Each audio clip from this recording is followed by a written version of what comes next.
What's up, guys? Axis and Alloys here. We're back at it again. We have finally our round 2. We had some scheduling conflicts, some health things, a lot of people doing a lot of things over the holidays. So we finally got this round 2 finished up. We just concluded 5 minutes ago. So to give you guys the breakdown here, we're going to start on East and we're going to move it to West.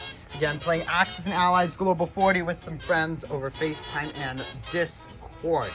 Hopping right into it, the Canadian fleet didn't do much, stayed stagnant there, kind of built up, gotten their ships there, and they have a little strike force ready to go in case any sea lion happens or any Gibraltar happens. USA is in the war. They were attacked.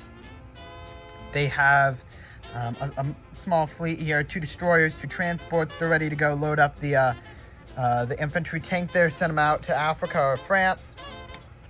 They took Brazil here. 4 infantry ready to go again. Moving. The USA is ready to play.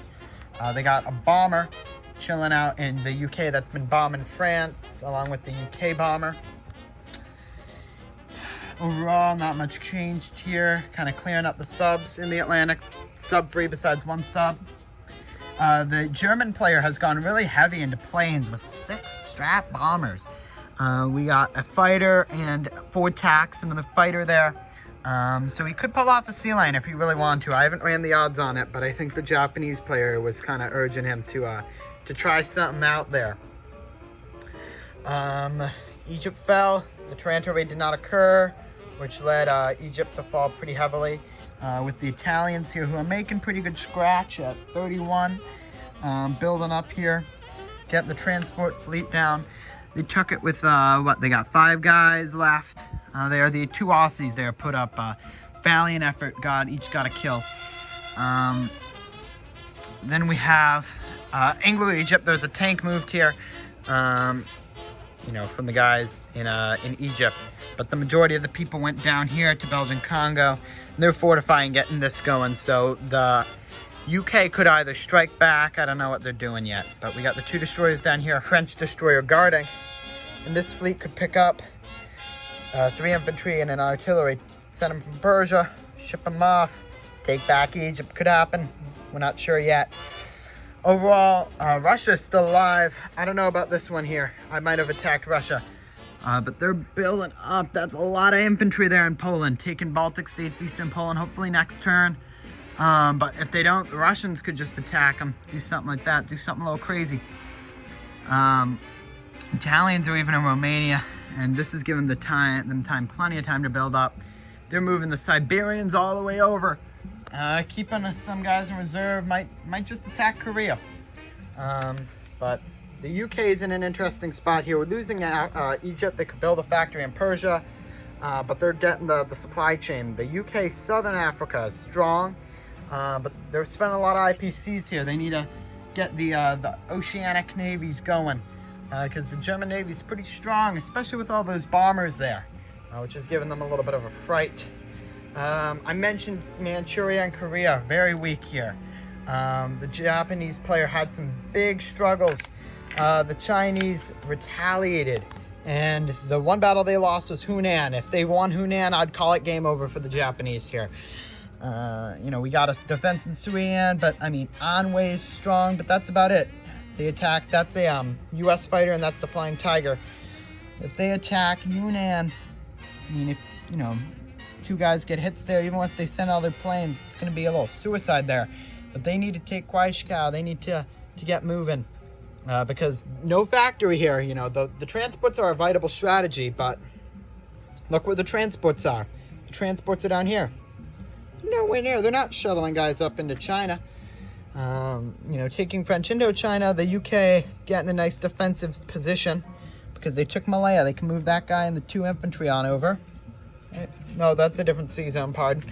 So they won't be able to move them. But, moving the guys from Java, took Java. Anzac used their transport in 45. Japanese left it, which was another critical move on the Japanese player's part to take Celebes, but Philippines was attacked here. Again, strong here. We got 5 fighters, 3 tacks, 2 strats in Kwang Sea. And the Japanese player, again, building a carrier, moving a destroyer. The USA was assertive. They took Caroline Islands, suffered no casualties, and are doing pretty good. The Anzac moved 2 fighters to help out with the defense and a cruiser. They also are building up a little navy, building up some army as well. I ran some of the odds. The Japanese players going to need to send everything they got if they have a hope of taking Caroline. This could be the midway of this game here. Earlier than historically, but I mean, you know, that's a sizable navy here that's going to be striking Japan, striking Korea, or it's going to be striking down to Java, and it's going to hit home at Philippines. So the Japanese player, fairly experienced player, but he's made some blunders here in China. They have a force here in Hawaiian Islands, pretty good there. You know, two guys ready to scramble and a sub, which is a pretty decent defense here. Again, they have a carrier and destroyer there, so that's pretty ready to carry what they got. But then, you know, with the USA being in the war, building a battle wagon, we got a sub there and a transport, so they're going to be trying to face off there. They got minimalistic army, but the USA is trying to control the seas right now. They don't care about building an army yet if they don't own the waters, and that's going to be a little tough task here. Just going off of the income here, we have Germany making 51 in total, USSR 37, Japan 46, USA 72, Nationalist Chinese 15, oh boy, UK 31, FEC only 12, Italy 31, and Anzac 30. Anzac making a lot off of their IPCs and their bank, and they had a NO going for them. So Germany, I don't know what they're doing there. They're building a lot of Air Force, but unless they're going for a sea line, better attack Russia next turn, giving Russia a lot of time to prepare. Italian players making all the right moves. Well, the German player is the same player as the Italian player. Making a lot of right moves here. Doing a pretty decent job. I would have attacked Iraq. I mean, you have two infantry and a tank. Attack Iraq, put pressure on Persia. That really was a flounder there. You know, UK, they gotta get stuff moving upwards and get building the fleet, but it's only the end of round 2. China's looking strong. Anzac's doing pretty strong too. The fact that they're reinforcing Caroline, you know, they got pressure here, but it's only 2 infantry, nothing to be afraid of.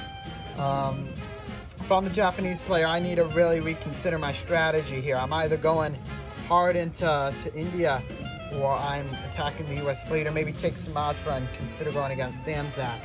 But, you know, I know a lot of people don't build a factory, but I would definitely build a factory. It's too late now. It costs 12. I mean, you're only making, what, 1, 2, 3, 4? So if you would have built that earlier, it might pay for itself, but it's not really paying. So it's kind of a critical error here. But I think Japan can still recover. A couple good shots here against Caroline Islands. It's going to make the U.S. wonder what they're doing. And they just need to get the transports going. Because if you're investing in transports, you got to keep them moving. And then for the USSR up here, final comment. Just move them down to a moor. They're not going to attack you. If they do, it'll be a sizable defeat. Take Manchuria, take Korea. That's all I have for today for some Axis and Allies Global. While planning out some strategy, we've been doing a Axis and Allies Classic Europe game over here. I think we're on round 3 or round 4. And this is being edited into one big solo game video, so look out for that.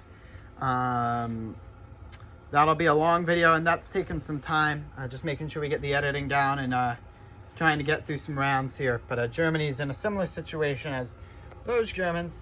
They're pushing through. So thank you all so much for watching. This has been a pleasure shooting and recording. This is getting recorded right after the Anzac and French have just gone. So this is bringing you the up-to-date information. So stay tuned for round 3. Hopefully this will be out in a week, if not 2. But there should be some content to supplement that in there. So again, thank you all so much for watching. This has been a real pleasure recording. I haven't played a game of Global in a little bit. So stay tuned for round 3. Figure out, will Germany finally invade the Soviets? Are they going to do a sea line? And what were the Japanese thinking here in China? Are they going to attack Yunnan? They're going to attack Carolines. Thank you all so much for watching. This is Axis and Alloys. Signing off.